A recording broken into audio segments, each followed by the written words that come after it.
নমস্কাৰ সকলোকে স্বাগতম জনাইছো এছএমইজ স্কুল নামৰ এই চেনেলটিলৈ। আজি তোমালোকৰ অসমীয়াৰ মোৰ মাতৃমুখ দৰ্শন নামৰ গদ্যটো আমি আলোচনা কৰিম আৰু এই গদ্যটো লিখিছে লক্ষ্মীনাথ বেজবৰুৱাদেৱে। তেখেতকটো আমি চিনি পাওঁৱে সকলোৱে হয়নে, চুটি গল্পৰ জনক বুলি কোৱা হয় তেওঁক।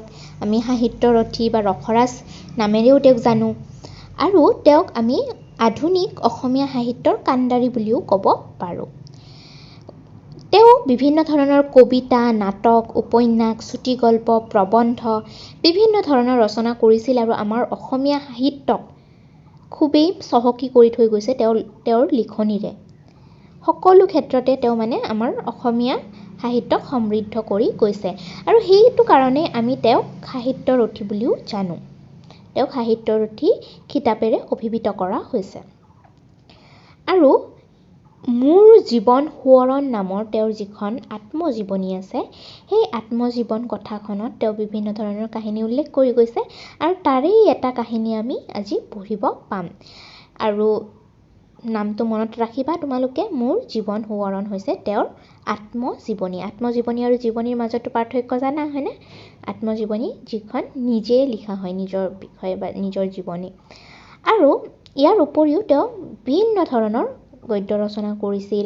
তোমালোকে হয়তো জানাই, আগৰ পৰা সৰুৰ পৰা পঢ়ি আহিছা হয়নে নহয় তেওঁৰ বিভিন্ন কিতাপবিলাকৰ কথা। এতিয়া তেওঁৰ যদি আমি জন্ম মৃত্যুৰ কথা চাওঁ, তেওঁৰ জন্ম হৈছিল 1864 চনত আৰু মৃত্যু হৈছিল 1938 চনত। তেওঁৰ জন্ম নগাঁও জিলাৰ আহতগুৰিত হৈছিল। শিৱসাগৰৰ চৰকাৰী হাইস্কুলৰ পৰা তেওঁ 1886 চনত এণ্ট্ৰেন্স পৰীক্ষাত উত্তীৰ্ণ হৈ উচ্চ শিক্ষা গ্ৰহণ কৰিবলৈ কলকাতালৈ গৈছিল আৰু তাতে BA পাছ কৰি পেলাই তেখেতে ইংৰাজীত MA কৰিছিল আৰু আইন পঢ়া আৰম্ভ কৰিছিল।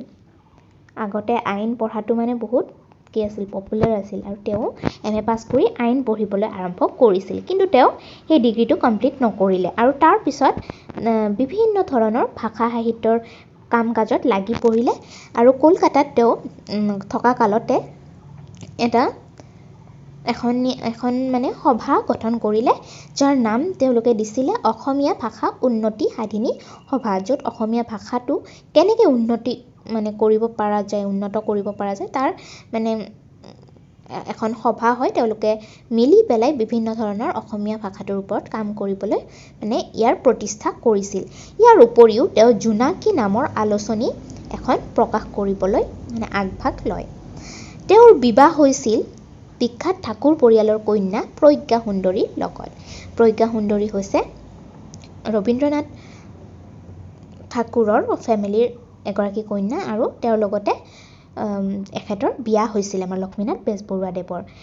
জোনাকীৰ জৰিয়তে তেওঁ বিভিন্ন ধৰণৰ চেঞ্জেছ আনিছিল। সেই আলোচনীখনত বিভিন্ন ধৰণৰ অসমীয়া ভাষালৈ তেওঁ বিভিন্ন চৰ্চা কৰিছিল। তেওঁৰ লগতে তেওঁৰ সমসাময়িক যিখিনি লিখক আছে, সেই লিখকসকলেও অসমীয়া ভাষাৰ উন্নতিৰ কাৰণে বিভিন্ন লিখা মেলা কৰিছিল। আৰু তেওঁক আমি জানো যে চুটি গল্পৰ জনক। তেওঁ প্ৰথমবাৰৰ বাবে তেওঁৱে চুটি গল্প লিখিছিল। আৰু এই জোনাকী আলোচনীখনত তেওঁৰ বিভিন্ন ধৰণৰ চুটি গল্পও প্ৰকাশ পাইছিল। বেজবৰুৱাদেৱ বহুমুখী প্ৰতিভাৰ ব্যক্তি আছিল। তেওঁ বিভিন্ন ধৰণৰ কাম কাজত নিজকে ব্যস্ত ৰাখিছিল।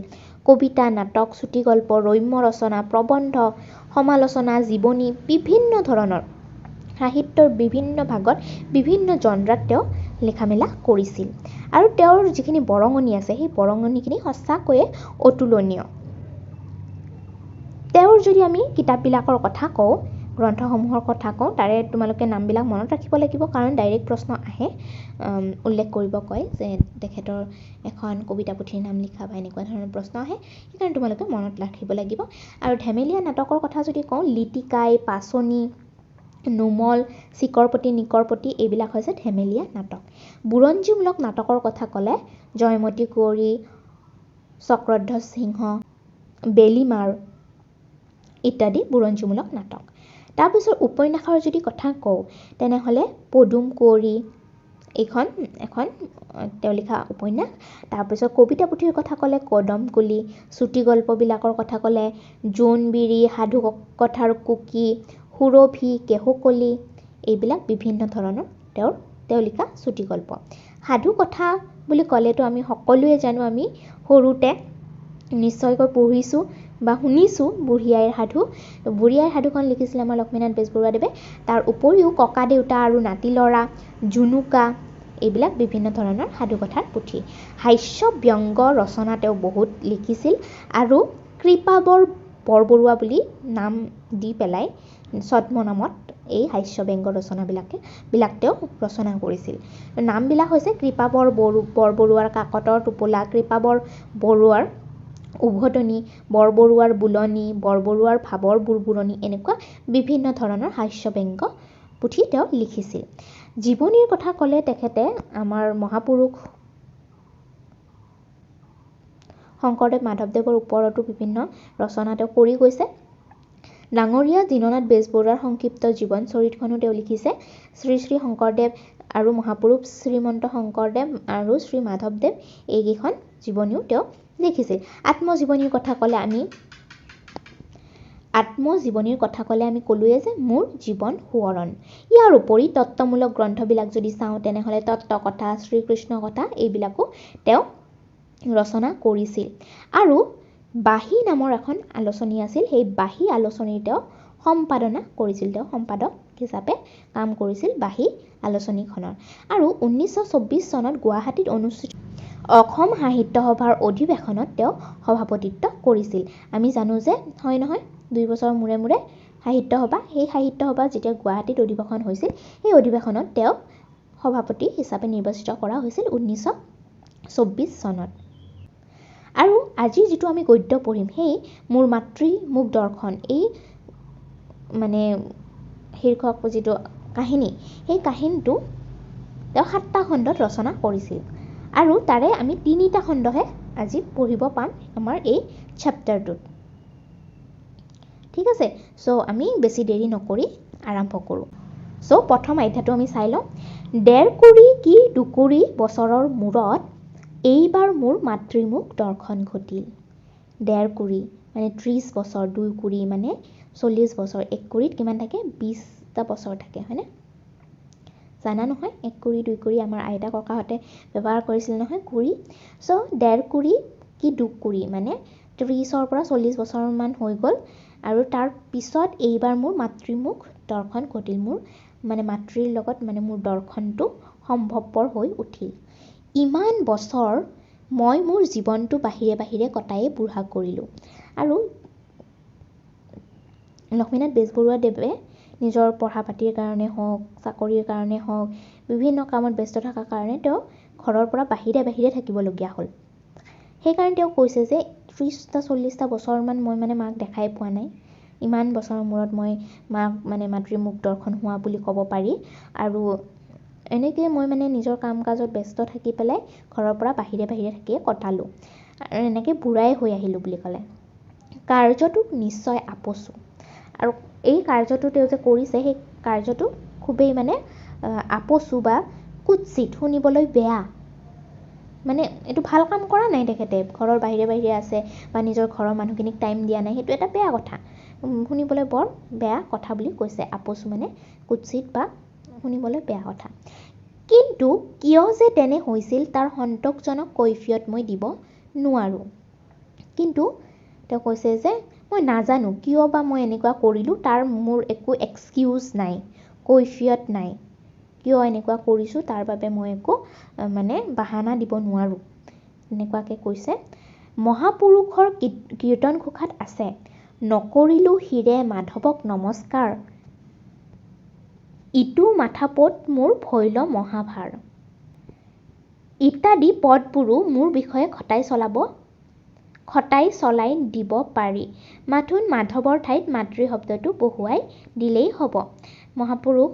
মহাপুৰুষৰ মানে কীৰ্তনঘোষাত এনেকুৱা এটা পদ আছে য'ত লিখা আছে যে নকৰিলোঁ শিৰে মাধৱক নমস্কাৰ, মানে উচিত সময়ত মই ভগৱানক প্ৰাৰ্থনা নকৰিলোঁ বা সেৱা সৎকাৰ নকৰিলোঁ, ইটো মাথাপোত মোৰ ভৈল মহাভাৰ। আৰু এই কথাটোৱে মোক মানে এতিয়া কি কৰিছে, মহাভাৰৰ নিচিনা বুজাৰ নিচিনা মানে ফিল হৈছে যে মই নিজৰ কৰিবলগীয়া কামটো উচিত সময়ত নকৰি পেলাই এইটো মোৰ কাৰণে এটা বুজাৰ নিচিনা হৈছে। এই পদবিলাক মানে মোৰ ক্ষেত্ৰতো ব্যৱহাৰ কৰিব পাৰি বুলি লিখকে কৈছে, কিন্তু মাধৱৰ সলনি মোৰ মাতৃৰ নামটো উল্লেখ কৰিলে হ'ল। নকৰিলোঁ হিৰে মাতৃক নমস্কাৰ, তেনেকুৱাকৈ বহুৱাই দিব কৈছে যে মই সময় থাকোঁতে মাৰ সেৱা সৎকাৰ কৰিব নোৱাৰিলোঁ আৰু এইটো মানে মোৰ এটা গধুৰ বজা যেন লাগে, মই যিটো কাম কৰিব লাগিছিল সময়ত নকৰিলোঁ, তেনেকুৱা কথাখিনি কৈছে। সিদিনা শিৱসাগৰত বহা এখন সভাত মোৰ ডেকা বন্ধু এজনে মোৰ এনে আচৰণৰ বিষয়ে কাৰণ এটা দিছিল। এখন শিৱসাগৰৰ সভাত তেখেতে কৈছিল আৰু তেওঁৰ এজন বন্ধুৱে তেওঁ যে এনেকুৱা আচৰণ কৰিছে তাৰ কাৰণে এটা কাৰণ দিছিল। মই হেনো গপ বা উফন্দ পাতিহে এনে কৰি আছিলোঁ। মই অৱশ্যে তেওঁক তেতিয়াই কৈ দিবলৈ নহ'ল যে ৰামচন্দ্ৰ, সেইবোৰ একো নহয় দেওহে, গপো নহয় উফন্দ নহয়, হয় যদি ই এটা সাওপাতহে। তো বন্ধুজনে তেওঁক কৈছে যে আপুনি এনেকুৱা আচৰণ কিয় কৰিছে জানে, আপুনি হয়তো কিবা দুখ কৰি আছে বা ঘৰৰ লগত কিবা এটা অভিমান কৰি আছে, সেইটো কাৰণে আপুনি এনেকুৱা কৰিছে। তেতিয়া কিন্তু লিখকে একো উত্তৰ নিদিলে, কিন্তু মনতে ভাবিলে যে তেতিয়াই তেওঁক কৈ দিব লাগিছিল যে ৰামচন্দ্ৰ, সেইবোৰ একো নহয়, মোৰ একো উফন্দ বা গপ পাতা নাই, মই একচুৱেলি কি হৈছে এইটো এটা সাওপাতহে, এইটো এটা মোৰ ওপৰত থকা অভিশাপহে, এটা অভিশাপৰ ফলতহে চাগে মই মোৰ মাক সময় দিব পৰা নাই বা মাৰ মুখখন মোৰ দৰ্শন হোৱা নাই। সাওপাতত পৰিলে মানুহে পানীত এডিঙিলৈকে নামিও পিয়াহত শুকাই মৰে। অভিশাপত যদি কোনোবা মানুহ পৰে তেনেহ'লে ডিঙিলৈকে পানীত পৰি থকা মানুহ এটাও মানে পানী পিয়াহত মৃত্যু হ'ব পাৰে বুলি কৈছে। মহাত্মা কবিৰে কৈছিল, পানী মে মিন প্যাসী, মোক চুনৌত লাগে হাঁচি। মানে পানীত থাকিও মাছবিলাক কি হয়, পিপাসু হয় বা কি প্যাসী হয়, পিয়াহ লাগি থাকে, সিহঁতৰ পিয়াহটো মানে পলাব নোৱাৰে পানীত থাকিও। মাছবিলাকে পানীত থাকিও নিজৰ পিয়াহটো বুজাব নোৱাৰে। আৰু এইটো কথা শুনি পেলাই বা ভাবি পেলাই মোৰ বহুত হাঁহি উঠে বুলি এই বাক্যশাৰী কবিৰে কৈ গৈছে। কবিৰ হৈছে হিন্দী সাহিত্যৰ এগৰাকী বহুত ডাঙৰ লিখক, হয়নে? তেওঁ এনেকুৱাকৈ মানে বাক্য কৈ গৈছে। সাওপাত সন্নিপাতে পোৱা দুটা প্ৰাণীয়ে নৈখনৰ ইপাৰে এটা আৰু সিপাৰে আনটো থাকি একলগ হ'বলৈ নাপায়, উৰে ৰাতি চিঞৰি কান্দি মৰে। আৰু তেওঁ কৈছে যে অভিশাপে মানুহৰ জীৱনটো মানে বহুত বেলেগ কৰি দিব পাৰে। অভিশাপৰ কাৰণে মানুহে বহুত মানে ওচৰত থাকিও লগ নাপাব পাৰে। কৈছে যে নৈখনৰ এপাৰে এটা প্ৰাণী আছে আৰু সিটো পাৰে এটা প্ৰাণী আছে, কিন্তু সিহঁতৰ এনেকুৱা অভিশাপ যে সিহঁতে নৈখন পাৰ হৈ দুটাই দুটাক লগ কৰিব নাপায় আৰু উৰে ৰাতি চিঞৰি চিঞৰি কান্দি মৰে, দুখত কান্দি মৰে, লগ পাব নোৱাৰাৰ দুখত। তো কৈছে যে কাৰোবাৰ অভিশাপৰ কাৰণে মানুহৰ এনেকুৱা পৰিস্থিতিও হ'ব পাৰে। এনেকুৱা সাওপাততে পৰিয়েই একঠা মাটিৰ নিমিত্তে দুই ভাইয়ে কিলাকিলি মৰামৰি গোচৰ ফৰিয়াদ কৰি সৰ্বশ্ৰান্ত হৈ মৰে। আৰু এনেকুৱা কিবা অভিশাপ থাকিলেই কি হয়, দুজন ভায়েকে নিজৰ একে মানে মাতৃৰ ভাই দুজনে ইমান সৰুৰ পৰা একেলগে ডাঙৰ হৈছে, ইমান মৰম থকা ভাই দুজনেও কি কৰে, এনেকুৱা অভিশাপৰ ফলত কাজিয়া লাগে, একঠা মাটিৰ কাৰণে কাজিয়া লাগি পেলাই বেলেগ বেলেগ হৈ যায় বা সিহঁতৰ ৰিলেশ্যনটো বহুত বেয়া হৈ যায়, সম্পৰ্কবিলাক বেয়া হৈ যায়।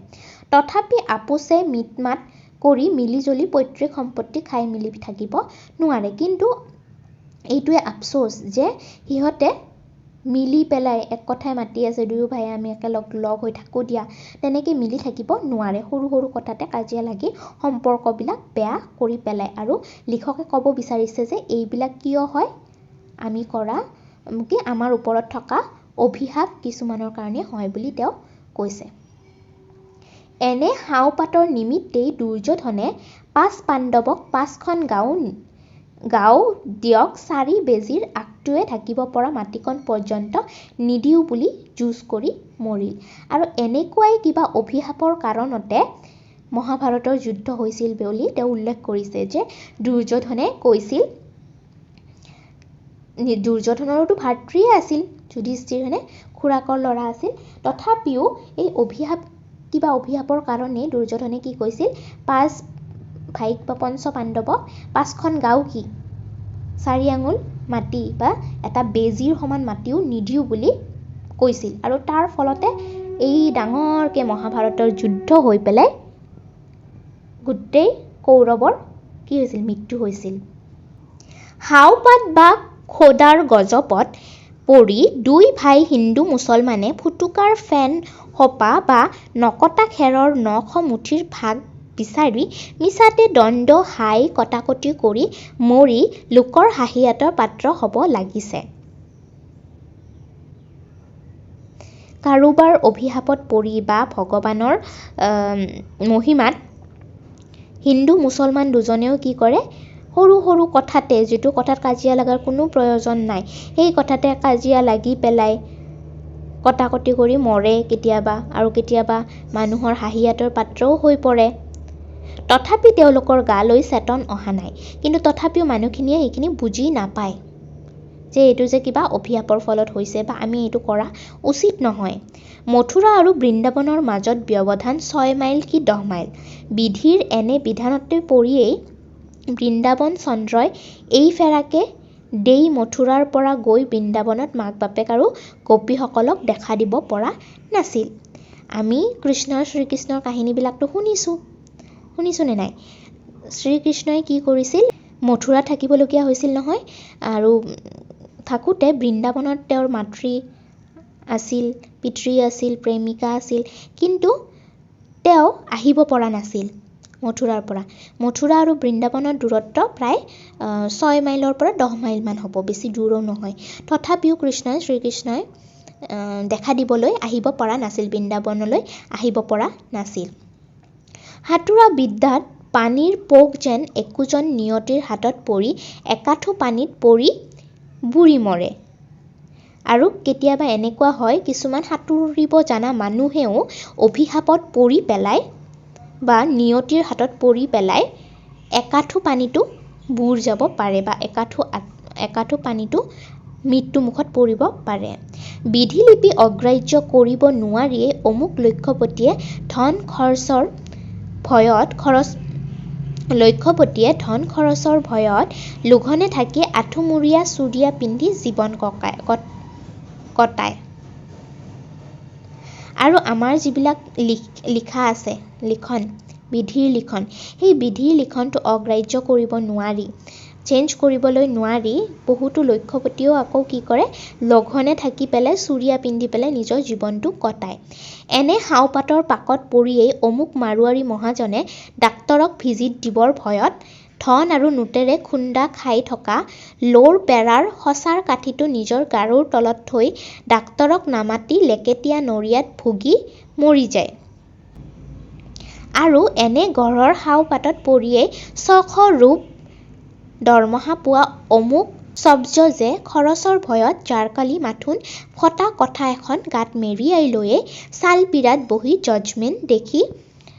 জজমেণ্ট লিখি জীৱন কটায়। আৰু তেওঁ কৈছে যে কিছুমান এনেকুৱা মানুহ আছে আৰু তেওঁলোকে অভিশাপত পৰি পেলাই কি হয়, বহুত লক্ষ টকা আছে, মাৰোৱাৰী মানুহ বহুত লক্ষ টকা আছে, কিন্তু ডক্তৰক ভিজিট দিব লাগিব বা পইচা দিব লাগিব বুলি কি কৰে, নিজৰ যিখিনি টকা পইচা আছে সেইখিনি গাৰুৰ তলত লুকাই থৈ বা নিজৰ বিচনাৰ তলত ৰাখি পেলাই তাতে নৰিয়াত ভুগি পেলাই মৰি যায়। আৰু এইবিলাক কিছুমান অভিশাপৰ ফলতে হয় বুলি তেওঁ কৈছে। তাৰ উপৰিও কিছুমান তেনেকুৱা বেলেগ মানুহো আছে, তেওঁলোকেও নিজৰ পইচাখিনি খৰচ হোৱাৰ ভয়তে এনেকুৱা কিবা অভিশাপত পৰি পেলাই বহুত বেয়াকে দুখৰ জীৱন কটাবলগীয়া হয়। সেই দেখি মুঠতে কওঁ যে মোৰ এই কাৰ্য গপ, অহংকাৰ, অভিমান বা উফন্দৰ শাৰীৰ নহয়, ই বিধিৰ বিধানং অদৃশ্যৰ ফল, বলৱন্ত নিয়তিৰ নিয়মিত। আৰু সেইকাৰণে এইবিলাক চাই পেলাই মই ক'ব বিচাৰোঁ যে মোৰ যিটো ভাগ্য, এইটো ভাগ্যৰহে দোষ, মোৰ অভিমান বা অহংকাৰ বা উফন্দ নহয়, এনেকুৱা শাৰীৰ মানে ঘটনা নহয়। এই ঘটনাটো মই যে মাক লগ পাব পৰা নাই, এই ঘটনাটো হৈছে মোৰ ভাগ্য বা মোৰ বিধিৰ বিধান। ইয়াক আমি সাওপাত বা কি অভিশাপ বুলিও ক'ব পাৰোঁ। ৰাৱণে কৰিবলৈ পাঙি থোৱা স্বৰ্গৰ জখলাটো কৰিব নোৱাৰিলে। লোণ সাগৰখন বুলিলেও সিঁচি পেলাই লংকাৰ চাৰিওফালে গাখীৰৰ সাগৰখন বোৱাই আনিব নোৱাৰিলে। ঠিক এনেকুৱা দৈৱৰ বলতেই। আৰু ৰাৱণেও যদিও ইমান শক্তিশালী আছিল, তেওঁৰ আশে-পাশে থকা নিমখীয়া পানীখিনি গুচাই তাত গাখীৰৰ সাগৰ এখন বোৱাব পৰা নাছিল বা তেনেকুৱা মানে অভিশাপৰ ফলত ৰাৱণেও কি কৰিবলগীয়া হৈছিল, হাৰি যাবলগীয়া হৈছিল বা এটা ভুল কাৰ্য কৰিবলগীয়া হৈছিল। আৰু এইবিলাক কি হৈছিল, কিছুমান সাওপাত বা বিধিৰ বিধানৰ কাৰণে হৈছিল। কোনো মানুহক সবাহলৈ নিমন্ত্ৰণ কৰা আৰু তাক টেকেলা লগাই ধৰাই লৈ যোৱা, এই দুটাৰ ভিতৰত প্ৰভেদ বিস্তৰ।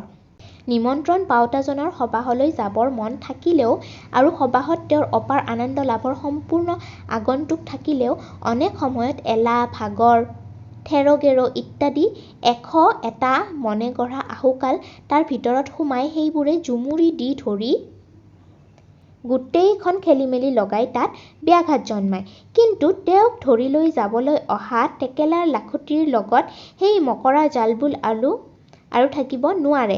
যাম, যোৱাটো উচিত, গ'লে ভাল, নোযোৱাটো বেয়া ইত্যাদিবোৰ যদিও ধুনপেচ মৰা গাভৰুৰ দলৰ দৰে, তথাপি হামি হেকটি, ভাগৰ, খৰচৰ ভয় প্ৰভৃতি নিগনি, হলিয়া, বিছা, চেলা, পঁইতাচোৰাৰ হঠাৎ এইবোৰৰ আগত আবিৰ্ভাৱ হ'লে সেই দলটি সম্ভৱতঃ চেদেলি-ভেদেলি হ'ব। তাৰমানে কি কথা কোৱা হৈছে যে মানুহ এজনক সবাহলৈ নিমন্ত্ৰণ কৰি আনা আৰু জোৰ জবৰদস্তি লৈ যোৱাৰ মাজত কি থাকে, প্ৰভেদ থাকে। এতিয়া নিমন্ত্ৰণ যদি আমি ভালকৈ পাওঁ, তথাপিও আমাৰ কি হয়, যাবলৈ মন থাকে বা তাতে আনন্দ পাম বুলি আমি জানো, তথাপিও কি হয়, আমাৰ এলাহ লাগে, নাযাওঁ দে, অমুক দে, তমুক দে বুলি আমাৰ বিভিন্ন ধৰণৰ এক্সকিউজেছ থাকে। এলাহ লাগে যাবলৈ, নাযাওঁ দে, এনেকুৱা টাইপৰ বিভিন্ন ধৰণৰ ব্যাঘাত জন্মা মানে আমাৰ থটছবিলাক আহে। কিন্তু যদি কোনোবাই ধৰি বান্ধি লৈ যায় কাৰোবাক, তেনেহ'লে সেইটো সময়ত কি এইবিলাক চিন্তা চৰ্চা সময় নাথাকে যে যাম নে, গ'লে ভাল হ'বনে, নাযাওঁৱে নেকি, হামি হেকটি মাৰি এইবিলাক ভাবি থাকিব নোৱাৰি। আহিবই লাগিব, এৰণ নাই, এইষাৰ আহক, অহা উচিততকৈ নিশ্চয় বুলি। আৰু লিখকে কৈছে যে তুমি আহিবই লাগিব, একদম যদি এৰণ নাই মানে আহিব লাগিবই, লাগিব মানে লাগিব বুলি একদম যদি অৰ্ডাৰ টাইপত আহে, তেনেহ'লে কামটো কৰিবই লগা হয়। আৰু আহক, আপুনি অহাটো উচিত, আহিলে ভাল লাগিব, তেনেকুৱা কথা শাৰীতকৈ মানে আহিবই লাগিব বুলি দিয়া অৰ্ডাৰটোৰ বেছি বল আছে বুলি লিখকে উল্লেখ কৰিছে। মাতৃভূমিয়ে এই চিৰ প্ৰবসুৱাক সদায় মাতি আছিল, কিন্তু সেই মতা ৰাজহুৱা ডাক। এই ডাক যদিও বিৰাট, তথাপি সি নিৰ্দিষ্ট আকৃতি গ্ৰহণ কৰি মোৰ আগত দেখা দিয়া নাছিল। দেখি তাৰ শক্তি মোৰ পক্ষে বিক্ষিপ্ত আৰু দুৰ্বল আছিল। মানে তেওঁ বাহিৰে বাহিৰে থাকিছিল, অসমৰ বাহিৰতো থাকিছিল, কলকাতাত থাকিছিল। তো তেওঁ কি কৈছে যে মোকো মাতৃভূমিয়ে মাতি থাকিছিল যে আহা, তুমি আহা উচিত, এনেকুৱা ধৰণে মাতি থাকিছিল। কিন্তু সেই মতা যিটো নিমন্ত্ৰণ আছিল, সেই নিমন্ত্ৰণটো ইমান বেছি শক্তিশালী নাছিল বা ষ্ট্ৰং নাছিল, তেওঁক মানে কনভিন্স কৰিব পৰা নাছিল। তেওঁৰ যিটো মানে কাম আছে বা তেওঁৰ এলাহ আছে বা তেওঁৰ বিভিন্ন ধৰণৰ কি আৰু আহিম নে নাহিম এইবিলাক চিন্তাধাৰাতকৈ মানে শক্তিশালী নাছিল নিমন্ত্ৰণটো, সেইবুলি তেওঁ উল্লেখ কৰিছে। বিষ্ণু সৰ্বব্যাপী, সৰ্বস্থিত, ব্যাপ্ত অৱস্থাত এই বিভুৰ শক্তি যদিও বিৰাট মহান, তথাপি সৰ্বসাধাৰণ বিষয়ী সংসাৰীৰ পক্ষে সি ক্ষীণ। কিন্তু যেতিয়া তেওঁ ভক্তৰ আহ্বানত নিৰ্দিষ্ট মূৰ্তি পৰিগ্ৰহ কৰি বাহিৰ হয়, তেতিয়া সি ঘোৰ নৰসিংহৰূপী হিৰণ্যকশিপুৰ কালান্তক আৰু প্ৰাদৰ প্ৰশান্ত পুৰুষ, তেতিয়া সেই শক্তি অগ্ৰাহ্য, অমান্য, স্ফটিকৰ স্তম্ভৰ বাহিৰত। আৰু তেখেতে ভগৱানৰ লগতো মানে এইটো ৰিজাইছে যে ভগৱান বিষ্ণু সৰ্বব্যাপী, সকলোতে আছে। কিন্তু আমি যেতিয়া প্ৰাৰ্থনা কৰি থাকোঁ বা কিবা কৰি থাকোঁ, সেৱা সৎকাৰ কৰি থাকোঁ, তেতিয়া তেওঁ কিন্তু ওলাই নাহে। কিন্তু যেতিয়া প্ৰয়োজন হয় বহুত বেছি তেতিয়া তেওঁ নৰসিংহ ৰূপে হিৰণ্যকশিপুৰক মাৰিবলৈ ওলাই আহে স্তম্ভৰ বাহিৰলৈ। মাতৃৰ ব্যাপ্ত অশৰীৰী ডাকে যেতিয়া মূৰ্তি পৰিগ্ৰহ কৰি বাজ হ'ল তেতিয়া আৰু এই অধম সন্তানৰ মূৰ তেওঁৰ চৰণত ভক্তি গদগদভাৱে স্বভাৱতে নত হৈ পৰিল। এতিয়া এলাহ অমনোযোগ শৈথিল্য সকলোবোৰ নৃসিংহৰ আগত দৈত্যেন্দ্ৰৰ নিচিনা ক্ষুদ্ৰাতি ক্ষুদ্ৰ হৈ পৰিল। তাৰমানে ইয়াৰ কথা এইটোৱে যে কেতিয়াবা কিছুমান নিমন্ত্ৰণ বা কিছুমান অৰ্ডাৰ ইমান বেছি শক্তিশালী হয় যাৰ আগত এলাহ অমনোযোগ শৈথিল্য এইবিলাকে মানে একো পাত্তাই নাপায়। আমি একদম নৰসিংহৰ নিচিনা ওলাই আহিব পাৰোঁ বা কামটো কৰি দেখুৱাব পাৰোঁ, সেইটো কথাই লিখকে ক'ব বিচাৰিছে। ইয়াৰ পিছৰ পাৰ্টখিনি আমি ডিছকাছ কৰিম নেক্সট ভিডিঅ'ত, সেইকাৰণে ছাবস্ক্ৰাইব কৰি থ'ব নাপাহৰিবা। থেংক ইউ ফৰ ৱাচিং। লগ পাম নেক্সট ভিডিঅ'ত। Bye bye.